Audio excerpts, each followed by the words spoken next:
Welcome to Voices of Leadership. I'm Chris Atwell, and in each episode, I sit down with the leaders shaping the future of the manufacturer's rep industry. Real stories, real challenges, real growth. This is where leadership comes to life. Hey, Justin, thank you very much for joining me today here. You've really had an incredible leadership journey, and what I want to tap into today is, what are the mindsets, the growth, the experiences that you've had over the years that have really shaped you as a leader today, right? Sure. Because I really believe that the conversations that we have at events like this are what make a difference and can inspire other leaders to lead with purpose and grow in their own right. So really appreciate having you today. Yeah, well, thank you for having me. I think back on my journey into the position where I am today. I think back to a single event at my prior company. We were expanding very quickly and acquiring properties. And there was a new property we were bringing online, and the integration was just going very, very poorly. People were angry, customers, employees, systems weren't working. And the CEO came to me and said, "Hey, go fix this." I said, "Well, what's wrong?" He said, "I don't know, but it's very broken, and we need somebody just go figure it out." Right. And so I hop on a plane and I show up, and just one by one, we tackled each of the issues. And what I really realized was that we had all of the solutions at our fingertips, but there was not a collaboration amongst the various different team members and stakeholders. And so we developed a process and implemented it and kept refining it so that when we integrated new properties, it was a very smooth process, right? And so I had a few takeaways from that. One, sometimes you just got to get thrown into the fire to really learn. Yeah. But two, I think you need to have this kind of fine-tuned sense of awareness of a leader, and understand, what information everyone has, what are their motivations, where are they strong, where are you strong, and that's really kind of what being a leader is putting all those puzzle pieces together. Yeah, for sure. And that sounds like when the CEO called you on that was a real defining moment for you. And it's like, hey, it shaped the leader who you are today. And there were some tough moments in all of that. I'm curious, we all have to deal with tough moments in our leadership. Is there an example of a really tough moment that showed up for you where, you had to deal with it and it really changed things for you? So, and how did you deal with that? Like, what was your approach? Sure. I think sometimes management is often faced with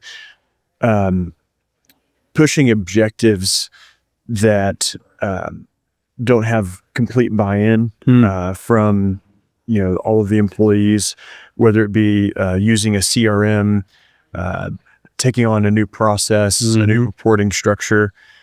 And we've had a series of those, particularly around, I would say, CRM. Yeah. So, but I think where we've gone wrong and where we fixed it. Initially, I don't know that we've communicated, why we have a CRM, and I know you've been actually part of that training. So, from the employee's perspective, we want you to, log all these calls and create all these opportunities, and we want it documented. It sounds a little bit, Big Brother like. And so if you don't understand the why and the value that it brings, you're going to resist it. And so one thing that we've had to do as an organization is do a better job of explaining the why. Yeah. And I think typically when you explain the why, and you're going to get better buy-in, first of all. But you realize that people inherently want to add value and do a good job. They just need to understand what it is that you're trying to achieve. Yeah, no, that's an excellent example. And there are many organizations that are faced with the same thing. You're implementing new initiatives like a CRM, and you want people to succeed using it. It's just, what is the communication approach in order to get people to buy into it? And I think you nailed it. Getting better at explaining the why, what's in it for them, is a really powerful way. And I've seen how that's shaped your organization's leadership at the same time. Thank you. In leadership, right, as we grow, there's mindsets we need to adopt. There's habits and routines that really allow us to show up and be fully present and make a difference for ourselves, for our employees, for our families, for that matter. What would you say are the most important routines and habits for Justin that he needs to adopt on a daily basis to show up in his true leadership? Sure. I think time management is one of the most important things. That's the most precious resource that we have. And so you want to obviously make best use of it, produce as much as you can in the short time that you're given. Right. So for me, I think the first thing is that I get up early. The morning is the really only part of the day that I feel like I fully control. And so I try to take advantage of that. I wake up, I read scripture, I work out, and get myself in the right mindset before, I begin the work day.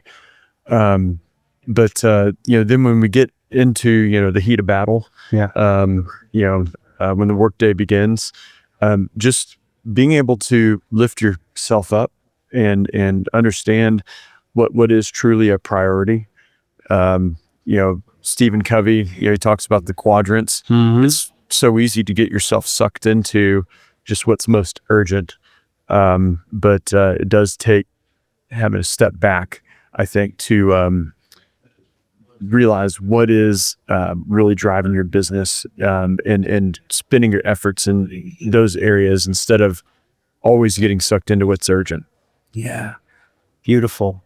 Taking the time in the morning and treating it as sacred, your time allows you to really show up with full energy, and then recognize, throughout the day when there's competing priorities, where should you be spending your time, because you're fully sourced at that point and you can actually make those decisions Right from a good place. Yeah. I think a lot more people need to embrace that mindset that the mornings are probably the only time that any leader will be able to make time for themselves. Right. And some people miss that point. So good for you. I'm glad to hear. Appreciate it. Yeah. I'll tell you what, no, it does shape your mind, in the way you approach problems. When you're not in a good headspace, you think about it, we're all human, you snap at people, or you just don't fully think about all full ramifications of a decision. Yeah. And so I think it's important to make sure you're in the right headspace when you are put into that situation that you have to make those decisions, or review somebody, or deliver bad news, right? Yeah. And that's the beauty of being, I call it sourced in the morning. If you're getting up and you're exercising, you're reading scripture, you're really coming from a place now where you're making decisions from your heart, not just from your head and your mind. And when you have to have those tough conversations, you're coming from a better place, right? You're not just thinking through it. It's a better place. Yeah, that's cool. I would love for you to share with me, if you ran into a young Justin Elis just starting his leadership career, okay? What advice would you give yourself? So I would say that my younger self believed that being a leader or being at the top of an organization means that you're the best at everything, or that you're the smartest, or whatever it might be. And what I've realized as a leader is that that's exactly the opposite.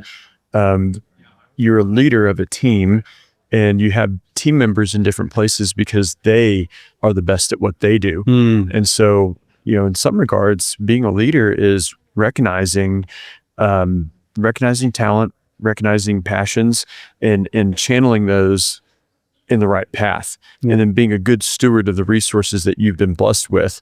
So, maybe you aren't the best salesperson in a sales organization, or maybe you aren't the smartest finance person. But that doesn't mean you can't lead those organizations. Again, it gets back to having self-awareness. Yeah. Where are you strong? Where are others strong? Matching up the needs of your organizations with their strengths. Yeah, beautiful. Yeah, take the ego out of it. Know that, hey, as a leader, you want to lean in other people's expertise and trust that they're going to do a great job with it. Absolutely. Yeah, fantastic. All right, I got one more question for you. It's actually a two-part question. What are you most excited about in the near future for yourself and for your organization? And with that, what is it going to mean for Justin? What's that next level of leadership for you? How do you need to show up through it? Sure. I think that we've been very blessed that our business has been on a good trajectory and has continued to grow. I think that in this next phase, I think that our relationships with the manufacturers are going to be that more like a strategic partner than just an outsourced sales lawn. Back in the day, what a sales agency did for their manufacturers was very different than what they're doing today. The expectations of us to have the market expertise in addition to the product expertise is becoming more prevalent and front and center of what we're expected to do. And I like that aspect, just being that strategic partner. So what does that mean for me and my leadership? I'd say that you got to run your business as an organization. And again, not just solely based on individual efforts. And so, we've got a lot of talented people in our organization. And I think that we recognize that we don't have to necessarily funnel all of these relationships with manufacturers and customers through just a few select individuals. We talked about developing our directors. We talked about developing our salespeople, allowing them to step up and take on more responsibilities as we become more strategic and more is being asked of us. No, that's fantastic. What you're recognizing is that you need to develop future leaders for the business, and those leaders are being poised to develop leaders in their own right, which is a beautiful thing. That's right. Yeah, that's awesome. Look, really appreciate you joining me today. Your story, your experience is what I really believe makes this industry special, right? Thank you. And I feel like what you've shared today is really going to help others grow and lead with purpose, and really adjust their mindset so that they can thrive in their businesses. So thank you very much for joining me, man. Yeah, excellent. Thanks for having me. Thanks, Justin. All right. Have a good one. Yeah, you too.